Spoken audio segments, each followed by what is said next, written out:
जब आपको डायग्नोसिस मिल जाता है ना, तो उसके बाद सबसे बड़ा सवाल होता है कि आ, किस टाइप की हम थेरेपी स्टार्ट करें। स्पीच स्टार्ट करें, ओटी स्टार्ट करें, या एबीए थेरेपी स्टार्ट करें। हाय, वेलकम ऑटिज्म मम डायरी। आई एम सुमन। तो आज का टॉपिक हमारा इसी से रिलेटेड है, और ये बहुत बड़ी कन्फ्यूज़न होती है जब पेरेंट्स को डायग्नोसिस पता चलता है, और उसके बाद पेरेंट्स को एक तरह की गाइडेंस चाहिए होती है। मुझे नहीं थी, मुझे पता नहीं था कि मैं क्या स्टार्ट करूं।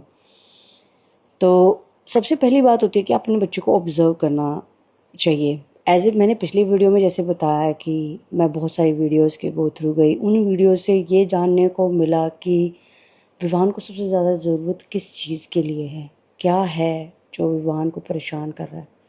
तो मैंने जो देखा विवान के अंदर कि वो अपने आप को एक्सप्रेस नहीं कर पा रहा है।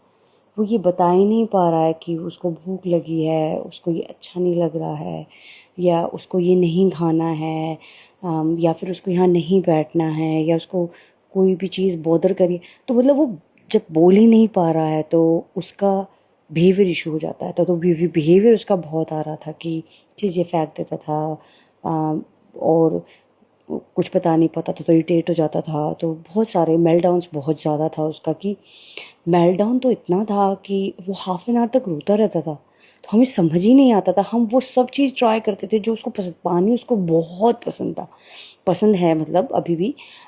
तो हम उसको शावर लेकर जाते थे और वो बहुत रोता रहता था।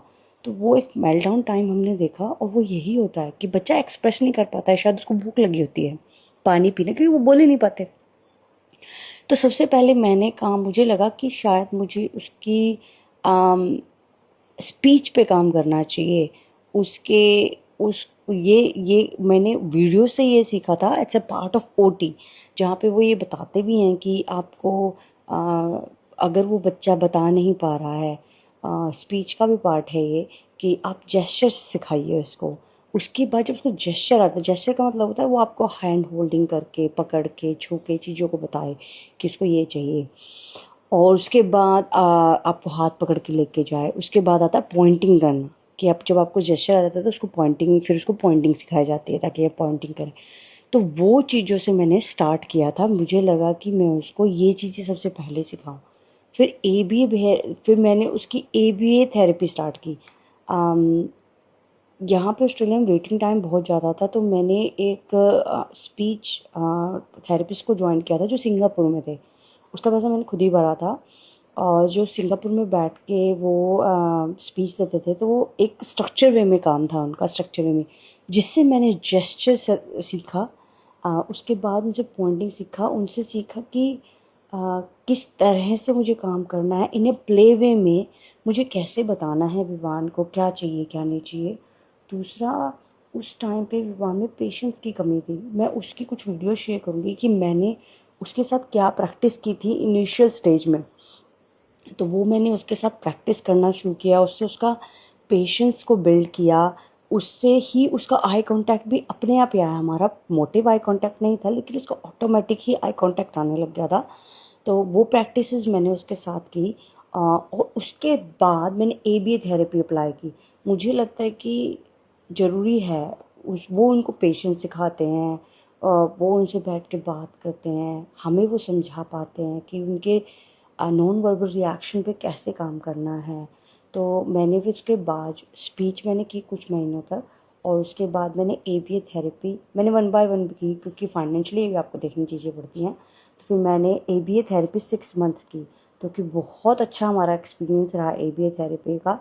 उसके बाद मैंने फिर से स्पीच, अब मैं स्पीच और ओटी उस पर काम कर रही हूँ, वो उसके साथ काम चल रहा है हमारा।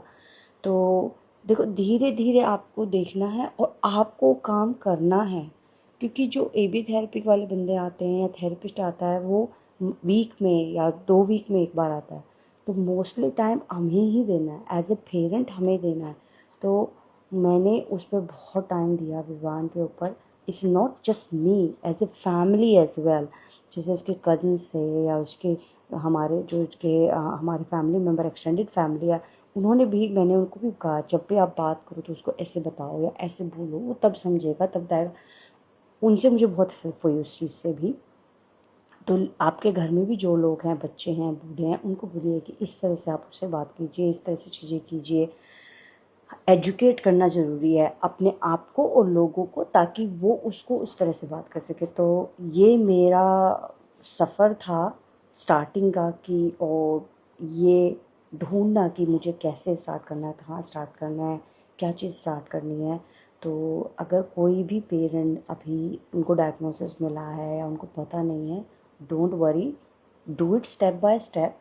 आप और कुछ भी कर रहे हो, थेरेपीज़ आप कर रहे हो, तो टॉक टू द थेरेपिस्ट कि आपको कुछ एक्टिविटीज़ या वेज़ बताएं, ताकि आप अपने बच्चे के साथ आफ्टर थेरेपी काम कर सकें।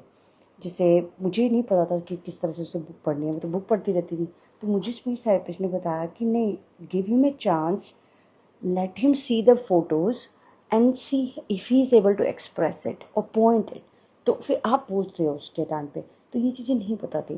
तो देखिए, थेरेपिस्ट आपको गाइडेंस दे सकते हैं, आपको काम करना है बट उसके साथ, और आप डेफिनेटली इम्प्रूवमेंट्स देखेंगे। मैंने भी देखी है।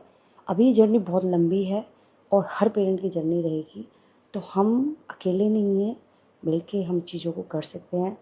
आपको अगर मेरी इस वीडियो से कोई इनपुट मिले तो प्लीज़ आप अप्लाई कीजिएगा, और मैं आने वाले वीडियोज़ में इनिशियल जो स्टेज पे मैंने जैसे काम किया था वो भी मैं पोस्ट करूँगी।